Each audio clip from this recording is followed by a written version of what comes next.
Bismillahirrahmanirrahim. Wabarakatuh. Pertanyaan sebenarnya dari dokter adalah dari siapa? Iva.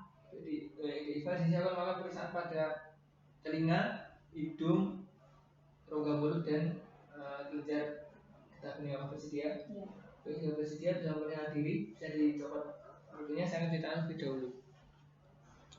Setelah itu kita siapkan alat-alatnya. Ada otoskopi, terus senter kepala, toxpetel, dan spekulum hidung. Setelah itu kita pakai senter kepala, kita lakukan pemeriksaan pada agak ada sana. Kita periksa pada lubang telinganya. Kita arahkan. Terus pada telinga kita nilai pada telinga apakah terdapat kelainan kongenital, misalnya seperti mikrofia, terus auricula atau hemangioma. Terus kita juga amati apakah terdapat tanda-tanda peradangan seperti misalnya blister atau abses. Setelah itu kita lakukan pemeriksaan nyeri tekan pada tragus, itu jadi. Terus nyeri tarik auricula ini ya, dan nyeri ketok pada daerah pada mastoid ini. Baik, tidak ada nyeri tekan. Terus kita amati pada lubang telinganya terdapat cairan yang keluar, tidak ada. Setelah itu kita lakukan pemeriksaan dengan otoskopi. Kita nyalakan, kita pada lubang telinga. Lalu kita nilai yang pertama adalah apakah terdapat tanda-tanda peradangan, misalnya furunkel, granulasi atau radang difus. Setelah itu kita amati apakah terdapat benda asin atau corpus allineum. Setelah itu kita nilai apakah ada cairannya. Jika ada cairan kita nilai dari sifatnya serus, mukus atau purulen. Terus jika terdapat sekret juga kita nilai dari konsistensinya. Baik, setelah itu untuk selanjutnya jika cairnya bersih dapat kita nilai dari membran timpaninya. Pertama ini ada utuh atau tidak membran timpaninya, terus apakah terdapat tanda-tanda peradangan, terus apakah ada bulging atau retraksi. Lalu untuk refleksi cahayanya juga kita nilai positif atau negatif.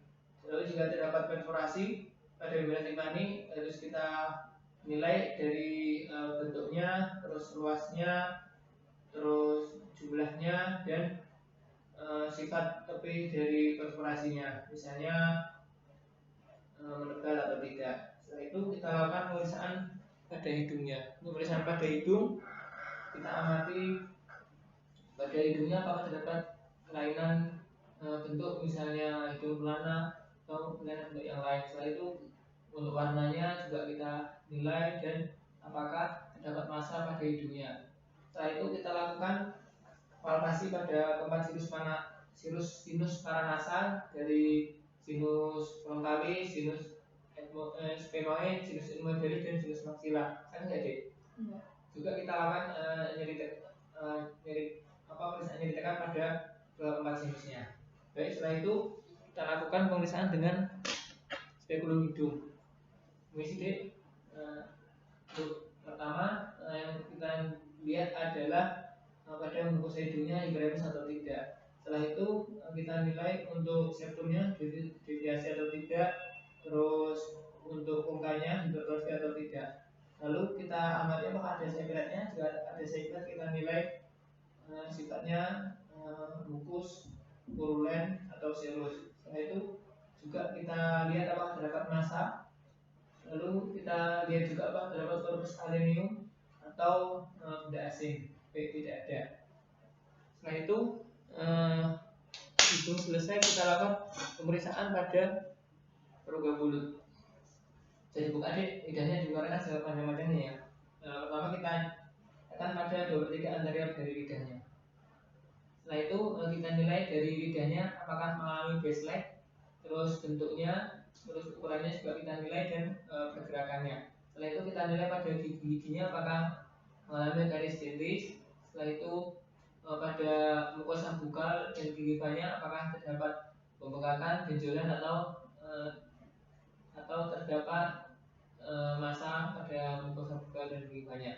Setelah itu kita nilai pada ukurannya simetris atau tidak, terus palatumolnya juga kita nilai simetris atau tidak, dan pilar anterior dan posterior kita nilai simetris atau tidak. Selanjutnya kita periksa pada tonsilnya apakah ada pembesaran. Jika ada pembesaran kita nilai TT-nya T1, 2, 3, 4, terus warnanya hidromis atau tidak, terus kriptanya moleküler atau tidak, dan mengalami detritus atau tidak. Setelah itu kita inspeksi juga pada dinding posterior orofaring. Untuk mukosanya kita amati hidromis atau tidak, terus apakah ada granulasi dan apakah mengalami atrofi mukosa. Setelah itu kita lakukan pemeriksaan pada kelenjar getah bening. Untuk pemeriksaan pada kelenjar getah bening, pasien dan penderita sejajar. Terus kita amati pada lehernya simetris atau tidak, terus apakah terdapat pembengkakan atau massa, dan apakah pada kelenjar tiroidnya terdapat pembesaran atau tidak. Setelah itu kita lakukan palpasi pada kelenjar getah bening dari belakang pasien. Untuk permisi, untuk palpasi kelenjar getah bening kita mulai dari submental, terus angulus mandibula, terus preauricula, postauricula, terus panjang musculus sternocleidomastoideus, supraclavicular dan infraclavicular. Jadi jika terdapat pembesaran pada kelenjar getah bening, dapat kita nilai yang pertama adalah dari letaknya. Ini lateral atau unilateral. Setelah itu warnanya dengan kulit sekitar sama atau tidak. Terus yang ketiga fluktuasinya, terus nyeri tekan atau tidak. Terus mobilitasnya, mobil atau tidak. Terus bentuknya, ukurannya misalnya seperti apa kita nilai. Dan yang terakhir adalah kita nilai dari permukaannya, ini rata atau berbenjol. Baik, itu mungkin pemeriksaan dari telinga, hidung, mulut, dan kelenjar getah bening. Untuk saya ini alhamdulillah sudah selesai. Apa ada yang tanya? Tidak. Baik, jika tidak ada, terima kasih atas kerjasamanya. Wassalamualaikum warahmatullahi wabarakatuh. Tangan.